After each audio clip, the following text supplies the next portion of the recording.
महिमा तुम्हारी वेद बखानी, महिमा तुम्हारी वेद बखानी, तुलसी की वाणी शुरू हो रही है।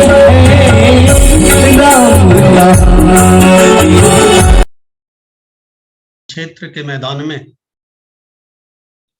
भगवान श्री कृष्ण अपने परम मित्र अर्जुन के रथ का संचालन कर रहे हैं।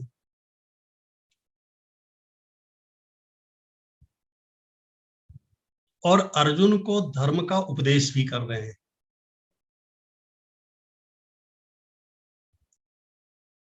गीता इस संदर्भ में एक विशेष ग्रंथ है कि गीता स्वयं भगवान श्री कृष्ण के मुखारविंद से निकला हुआ है और इसका वाचन स्वयं भगवान श्री कृष्ण ने किया है। इसीलिए कहा गया है कि गीता सुगीता कर्तव्या किमन्यई शास्त्र विस्तरई। केवल गीता को ठीक से पढ़ लिया जाए, अन्य बहुत सारे शास्त्रों को पढ़ने की आवश्यकता नहीं है, क्योंकि गीता स्वयं भगवान श्री कृष्ण के मुख से निकला हुआ है और स्वयं श्री कृष्ण योगेश्वर हैं। योगेश्वर वह होता है जो स्वयं तो योग में स्थित है ही, जिसकी कृपा मात्र से मनुष्य योग में स्थित हो जाता है, जिसकी इच्छा मात्र से वो किसी भी प्राणी को योग में स्थित कर सकता है। ऐसे भगवान अपने परम भक्त अर्जुन यद्यपि तुम्हारे सामने तुम्हारे गुरु खड़े हैं और तुम्हारे पितामह खड़े हैं, तुम्हारे सगे संबंधी खड़े हैं और इन सबसे तुम्हें युद्ध करना है, लेकिन मैं वचन देता हूं कि इस युद्ध में तुम्हें पाप नहीं लगेगा। कितनी अच्छी बात भगवान श्री कृष्ण कहते हैं और कितनी विचित्र बात है कि गुरु का वध करने के बाद भी तुम्हें पाप नहीं लगेगा। मैं आप सबसे निवेदन करूंगा कि आप सब लोग एकाग्र होकर के इस विषय को सुनेंगे, क्योंकि कई बार ऐसा होता है कि वक्ता बोलता कुछ है और श्रोता का मन अगर थोड़ी देर के लिए इधर उधर हो गया तो ये विषय ऐसा है कि इसमें कुछ का कुछ समझने की संभावना है। इसलिए पूरी तरह से एकाग्र और शांत मन से इस विषय पर ध्यान देंगे। तो भगवान श्री कृष्ण कहते हैं, क्योंकि अर्जुन के मन में सबसे बड़ा संशय यही है। अर्जुन कहता है मैं जानता हूं अच्छी तरह से कि मैं क्षत्रिय हूं और क्षत्रिय होने के नाते युद्ध करना मेरा स्वधर्म है। सो मनुष्य का स्वधर्म क्या है, इस पर तो हम अभी बाद में बात करेंगे। जो सबसे पहला प्रश्न है कि क्या कोई ऐसी विद्या है, क्या कोई ऐसा तरीका है कि जिस तरीके का पालन करने के बाद, फिर कर्म करने के बाद उस कर्म का फल हमारे ऊपर ना पड़े, उस कर्म के पाप का फल हमें ना मिले। भगवान कहते हैं अर्जुन है, थोड़ा सा उसके लिए अपनी तैयारी करनी पड़ेगी तुम्हें। प्रभु क्या करना पड़ेगा? बोले योग में स्थित होकर के कर्म करो। योगस्था कुरु कर्माणि, तुम योग में स्थित होकर के कर्म करो। अर्जुन ने कहा ये तो विचित्र बात आ गई है, योग क्या है? वही बड़ी छोटी सी बात है लेकिन बड़े महत्व की बात है। योगस्था कुरु कर्माणि, योग में स्थित होकर के कर्म करो। अर्जुन ने कहा प्रभु योग में स्थित होना क्या है? बोले संगम त्यक्त्वा धनंजयो, आसक्ति को त्याग करके कर्माणि कुरु, कर्म करो। आसक्ति माने जिसमें हमारा मन लगा हुआ है, उससे अपने मन को हटा करके। कहना तो बहुत आसान है लेकिन थोड़ा कठिन है। कठिन है लेकिन असंभव नहीं है, क्योंकि इसी प्रश्न के उत्तर में भगवान श्री कृष्ण कहते हैं, अर्जुन ये एक ऐसा मार्ग है, इस मार्ग पर थोड़ा सा चलने पर ही तुम्हें उसका फल मिलने लगेगा। तो इससे अच्छी बात और क्या हो सकती है कि अगर हम कोई कार्य करते हैं और उस कार्य को करने के बाद हमें अनुकूल फल मिले, हमें तत्काल लाभ होने लगे, तो इससे अच्छा कर्म और क्या हो सकता है। अर्जुन ने कहा बताइए, आप जैसा कहेंगे मैं वैसा करूंगा। सो भगवान आरंभ करते हैं, सुख दुखे समे कृत्वा। बोले सुख और दुख में भेद मत समझो। बड़ी विचित्र बात है, यह संभव है क्या? अरे भाई, हमारा अभ्यास क्या है, जन्म से लेकर के आज तक हमारा, अगर हम पूर्व जन्मों को छोड़ भी दें तो हमारा अभ्यास क्या रहा है? हमारा अभ्यास तो यही रहा है कि हमें सुख चाहिए और दुख नहीं चाहिए। हमने जो कुछ किया है वो यही सोच करके तो किया है कि हमें जीवन में सुख मिले।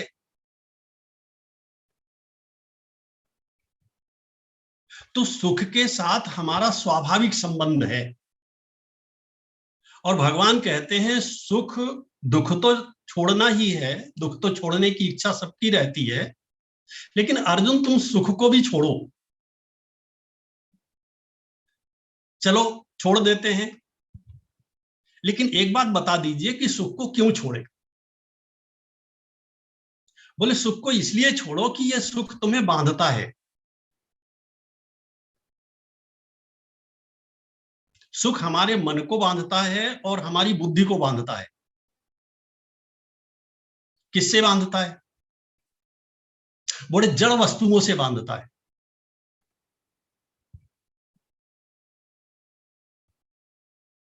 ये जो हमारे मन में इच्छाएं उत्पन्न होती हैं, ऐसा कौन है जिसके मन में इच्छा ना होती हो? तो किसकी इच्छा होती है?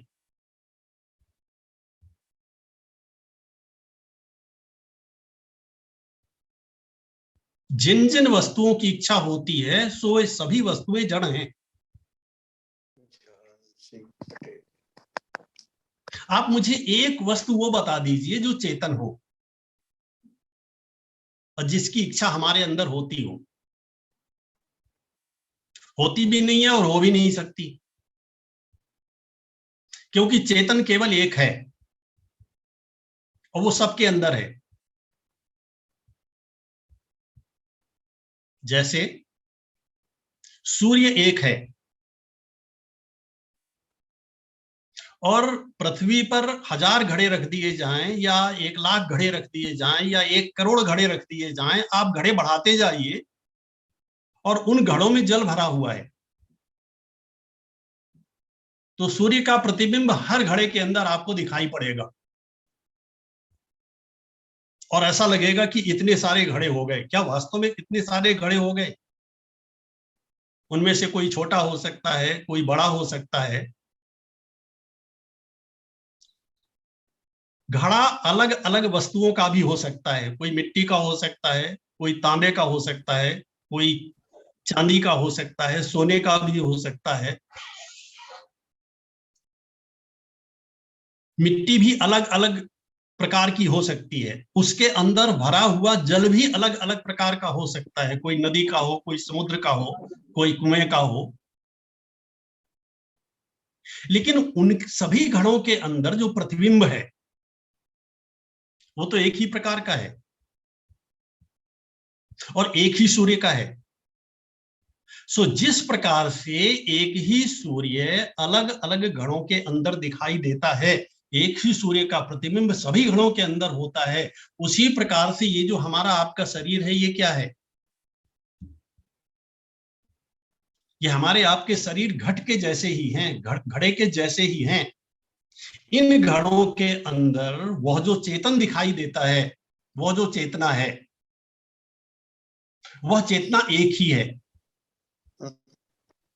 इसीलिए एको देवः सर्वभूतेषु गूढ़ः, ऐसा कहा गया कि वो जो एक देव है, वो जो एक परमात्मा है, वो समस्त भूत प्राणियों में निवास करता है।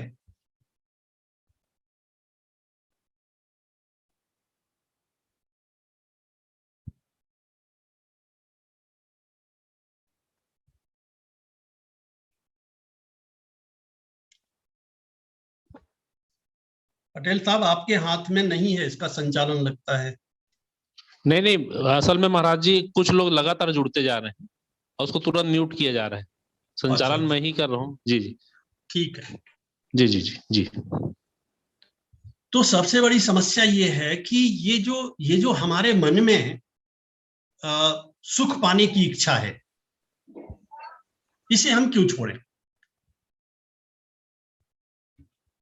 भगवान कहते हैं इसलिए छोड़िए क्योंकि ये हमारे मन को बांधती है और हमारे बुद्धि को बांधती है। आइए थोड़ा सा हम सुख के बारे में विचार कर लेते हैं, क्योंकि हम तो बैठे हैं अंदर, अर्थात इस शरीर के अंदर, केवल शरीर के अंदर ही नहीं, बाहर शरीर है। देखो हम कहाँ बैठे हुए हैं, पहले इसे देख लेते हैं, इसके बाद हम सुख को देखते हैं कि हम कहाँ बंधे हुए। शरीर के अंदर ये जो स्थूल शरीर है, इसे कहते हैं अन्नमय कोश। इस शरीर के अंदर है प्राणमय कोश, उसके अंदर है मनोमय कोश, उसके अंदर है विज्ञानमय कोश, और उसके अंदर है आनंदमय कोश।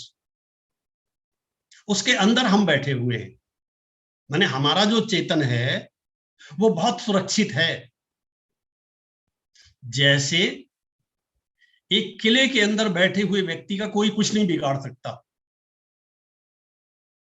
वैसे ही हमारा कोई कुछ नहीं बिगाड़ सकता। और हम जैसे जैसे थे, हम भगवान के अंश हैं, सो ठीक वैसे ही हैं, उसमें कोई परिवर्तन नहीं आता। ये जो परिवर्तन की अनुभूति होती है, ये मन के कारण होती है और बुद्धि के कारण होती है। ये मन और बुद्धि हमें बांध देते हैं बाहर के विषयों से। हमें जाना तो चाहिए अंदर, हमारे मन को और हमारी बुद्धि को यात्रा तो करनी है अंदर की। ये अंदर की यात्रा न करके बाहर की यात्रा कर रहे हैं।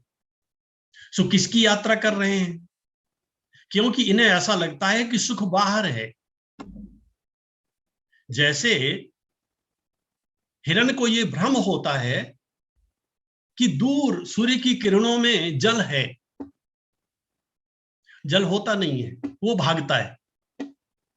उसे मृग मरीचिका कहते हैं। वैशाख जेठ के महीने में बहुत दूर देखा जाए तो सूर्य की किरणों में जल की प्रतीति होती है। हिरण को प्यास लगती है, वो भागता है।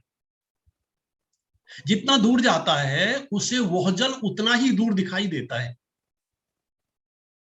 ठीक यही दृष्टांत दिया है हमारे शास्त्रों में। यही स्थिति हमारे आपकी है। यदि ऐसा ना होता तो इतने दिन तो हो गए इन विषयों के पीछे भागते भागते, किसी को तो वो सुख मिला होता और कोई तो ये कहता कि नहीं नहीं, अब मुझे कुछ नहीं चाहिए, अब मुझे पूर्ण आनंद है। लेकिन जिन लोगों के पास बाहर सब कुछ है, उनसे पूछिए कि क्या आपके जीवन में सुख है? जिसके पास बाहर सुख के सभी साधन हैं, उनके जीवन में भी सुख नहीं है। और अगर आप पास से बात करेंगे तो आपको पता चलेगा कि उनके जीवन में अधिक दुख है। उनसे तो बहुत अधिक सुखी वो गांव का किसान है, जो दिन भर मेहनत करता है और शाम को चैन से भोजन करके और ठीक नींद ले लेता है। इन लोगों को तो नींद भी नहीं आती। जिन्हें हम आप अरबपति के रूप में जानते हैं, इन्हें रात में ठीक से नींद नहीं आती। मैं चूंकि कुछ समय परम पूज्य महाराज जी श्री शंकराचार्य जी महाराज के साथ रहा हूं, तो इन लोगों के साथ मैंने इन लोगों का जीवन देखा है, बहुत निकट से देखा है, और इन्हें महाराज जी के चरणों में बैठ करके रोते हुए भी देखा है। और इनकी कोई इच्छा नहीं है, महाराज जी से केवल ये एक ही चीज मांगते थे कि महाराज जी ऐसी कृपा कर दो कि थोड़ा सा रात में नींद आ जाए, क्योंकि नींद नहीं आती।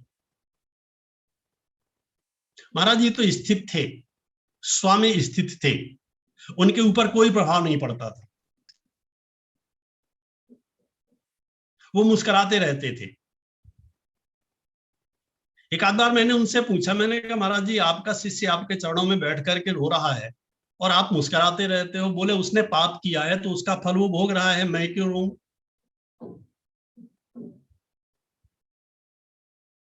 और वे उसका उपाय भी बताते थे। तो मैं ये कह रहा हूं कि उनकी तुलना में ये जो हमारा मन है, हमारा मन किससे बंधा हुआ है? हमारा मन बंधा हुआ है सुख से, और हमारे मन को यह भ्रम हो गया है कि सुख बाहर की वस्तुओं में है। आइए अब हम देखते हैं कि हमारा मन कहाँ बंधा हुआ है। सुख की अनेक श्रेणियां हैं। एक सुख होता है शरीर का, आप सब जानते हैं, इसकी ज्यादा व्याख्या करने की आवश्यकता नहीं है। दूसरा सुख होता है इंद्रियों का। तीसरा सुख होता है मन का। चौथा सुख होता है बुद्धि का, और पांचवा सुख होता है आत्मा का। ये जो आत्मा का सुख है, जब हम मन और बुद्धि से ऊपर बढ़ते हैं तो वह जो सुख है वह शांति के रूप में परिणत हो जाता है, फिर हम उसे शांति कहते हैं। इसके आगे का जो सुख है वो आत्मा का सुख है, उसे हम आनंद कहते हैं। और ये आनंद हमें जब पूरी तरह से प्राप्त होता है तो उसे परमानंद कहते हैं। अब थोड़ा सा ये भी देख लेते हैं कि हम कहां बंधे हुए हैं। आपने देखा होगा हमारे आपके घरों में क्या होता है, सुबह से लेके शाम तक, चाहे हम किसी के घर जाएं और चाहे कोई हमारे घर आवे, सबसे पहली बात क्या होती है? भाई कुछ बनाइए, कुछ खिलाइए। इसका अर्थ क्या हुआ? इसका अर्थ ये हुआ कि हम या तो शरीर के सुख में बंधे हुए हैं या इंद्रियों के सुख में बंधे हुए हैं। और कोई मेहमान भी अगर आपके घर में आता है तो मेहमान की भी यही इच्छा होती है कि कुछ अच्छा अच्छा खिलाया जाए, और आपकी भी यही इच्छा होती है कि मेहमान के साथ बैठ करके कुछ अच्छा अच्छा भोजन करें। मैं भोजन करने का निषेध नहीं कर रहा हूं, अच्छी बात है अगर ऐसी इच्छा है तो, लेकिन कहीं ऐसा तो नहीं कि हमारा मन उस भोजन के साथ इतना बंध गया है कि अब हमारा मन अधिकांश समय उसी के बारे में सोचता रहता है। जैसे शरीर को चाहिए भोजन, शरीर कब सुखी होगा? शरीर को चाहिए भोजन, ठीक है, बिल्कुल सही बात है, होना ही चाहिए। लेकिन शरीर से जो ऊपर है वो है इंद्रियां। इंद्रियां चाहती हैं स्वादिष्ट भोजन। शरीर को चाहिए भोजन और इंद्रियों को चाहिए स्वाद, यहां भी कोई आपत्ति नहीं है।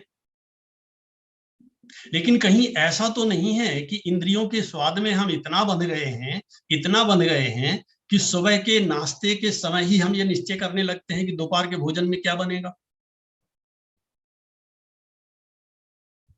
और दोपहर का भोजन पूरा होता नहीं है, शाम के बारे में सोचने लगते हैं कि शाम के भोजन में क्या बनेगा, अब क्या खाया जाए, अब क्या खाया जाए। और जैसे जैसे व्यक्ति की आयु बढ़ती है उसकी इंद्रियां शिथिल होती हैं, दूसरी इंद्रियां तो शिथिल हो जाती हैं, जिह्वा इंद्रिय प्रमुख हो जाती है। मैं देखता हूं कथा में भी कुछ समय के लिए लोगों को बैठना है, लेकिन अभी अभी मुझे थोड़ी देर पहले एक सज्जन दिखाई दिए जो अपने सामने कुछ रखे हुए चैन से उसे खा रहे थे।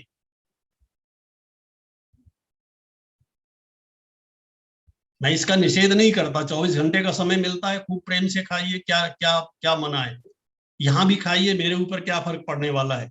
लेकिन मैं केवल इस बात पर ध्यान देने वाला हूं कि ये जो हमारा मन है, क्या हमारा मन थोड़ी देर के लिए भी हमारे वश में होता है? क्या हम अपने मन के बारे में सोचते हैं, अपनी बुद्धि के बारे में सोचते हैं, अपने बारे में कभी सोचते हैं? हमें कौन सा सुख चाहिए, ये कौन निर्णय करेगा? हमें शरीर का सुख चाहिए कि इंद्रियों का सुख चाहिए, या मन का सुख चाहिए, या बुद्धि का सुख चाहिए? जैसे भोजन चाहिए शरीर के लिए, स्वाद चाहिए इंद्रियों के लिए, लेकिन वही भोजन अगर सम्मान पूर्वक न दिया जाए तो मन रिजेक्ट कर देता है उस भोजन को, नहीं खाऊंगा। लेकिन इसके आगे भी हमें देखना पड़ता है कि वो भोजन हमारे लिए लाभदायक है या हानिकारक है। कहीं ऐसा तो नहीं कि उसे खाने के बाद फिर हम बीमार पड़ जाएं। ये बुद्धि का सुख है। इसके ऊपर भी एक सुख है, आत्मा का सुख, जो यह कहता है कि ये जो भोजन है हमारे सामने रखा हुआ है, ये सतोगुणी है, रजोगुणी है अथवा तमोगुणी है। यदि ये सतोगुणी है तब तो ये हमारे काम का है, लेकिन अगर ये सतोगुणी नहीं है तो ये हमारे काम का नहीं है, क्योंकि फिर ये आत्मा के सुख में बाधक होगा। इससे शरीर ठीक रहेगा, इंद्रियों को भी ये आनंद देगा, लेकिन आत्मा का सुख नहीं मिलेगा। क्यों? क्योंकि या तो हमारे शरीर में वो रजोगुण बढ़ाएगा या हमारे शरीर में तमोगुण बढ़ाएगा। तो अगर हम इंद्रियों के सुख में बंधे हुए हैं, अब ध्यान से सुनिएगा, अगर हम इंद्रियों के सुख में बंधे हुए हैं तो निश्चित रूप से फिर इंद्रियों के सुख के ऊपर हम नहीं बढ़ सकते। अधिकांश लोगों की यही स्थिति है। मैंने तो ये भी देखा है कि अगर एक रोटी भी जली हुई मिल जाए या थोड़ा सा भी भोजन में स्वाद ना हो तो पता नहीं क्या हो जाता है भोजन के समय।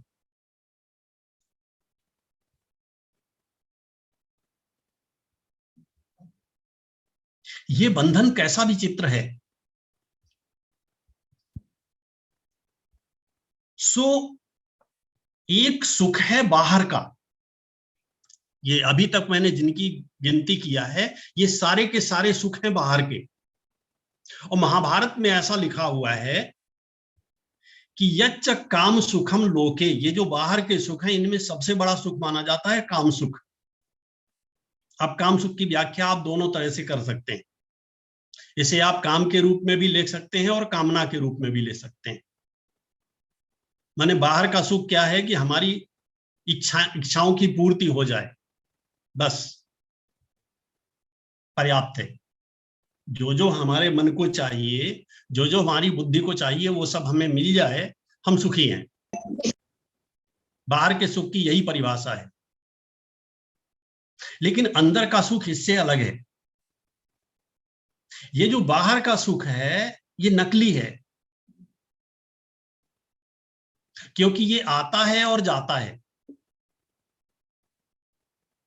आता कम समय के लिए है और जाता ज्यादा समय के लिए है। थोड़े समय के लिए आएगा, इसके बाद चला जाएगा। ये परिणाम में दुख देने वाला होता है, क्योंकि सर्वेंद्रियाणाम जरियन तेजा, ये हमारी इंद्रियों के तेज को नष्ट करता है, इंद्रियों की शक्ति को क्षीण करता है। जिसने जितना अधिक काम सुख का भोग किया या बाहरी सुख का भोग किया, उसकी इंद्रियां उतनी ही जल्दी शिथिल हो जाती हैं और उसका मन भी विकृत हो जाता है, दूषित हो जाता है, बुद्धि भी विकृत हो जाती है। सो एक ये जो सुख बाहर का है, ये बाहर का सुख सब प्रकार से हानिकारक है। और महाभारत में ये लिखा हुआ है कि यच्च काम सुखम लोके, संसार का सबसे बड़ा सुख काम सुख, उसे एक तराजू में रखिए। और यच्च दिव्यम महत् सुखम, और हमारे वेदों में वर्णन आता है कि संसार के सुख से बड़ा सुख होता है स्वर्ग का सुख, जो उन्हें प्राप्त होता है जिन्होंने बहुत अधिक पुण्य किए। सो संसार के सबसे बड़े सुख को भी रखिए और उसी पलड़े पे आप स्वर्ग के सुख को भी रखिए, और दूसरे पलड़े पर आप वो सुख रखिए जो हमारे मन में सुख पाने की इच्छा है, उस इच्छा की समाप्ति के बाद मिलता है, जिसका कोई आधार नहीं होता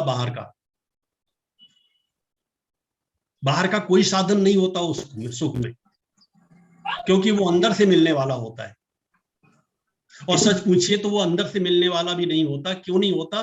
क्योंकि बाहर के जो तृष्णा है, जो प्यास है, जो सुखों को पाने की इच्छा है, उस इच्छा के नष्ट होते ही वो सुख हमें सहज प्राप्त हो जाता है।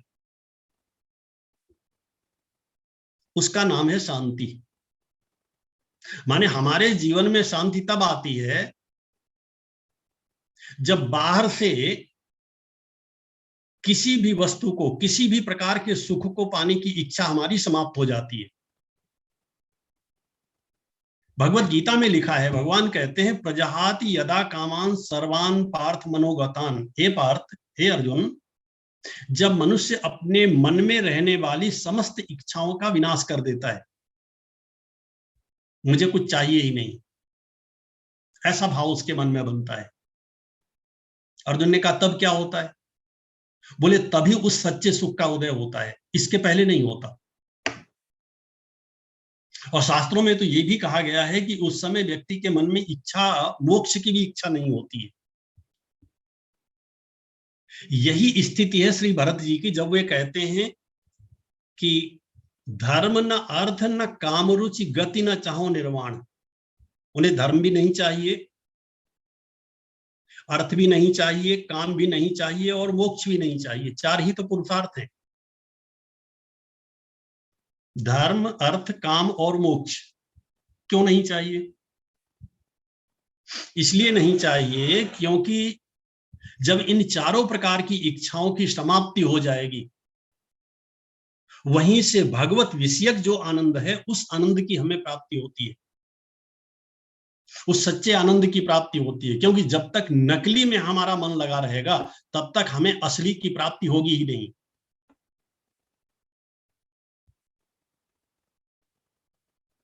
हमारा मन बहिर्मुख है, हमारी इंद्रियां बहिर्मुख हैं, हमारी बुद्धि भी बहिर्मुख है।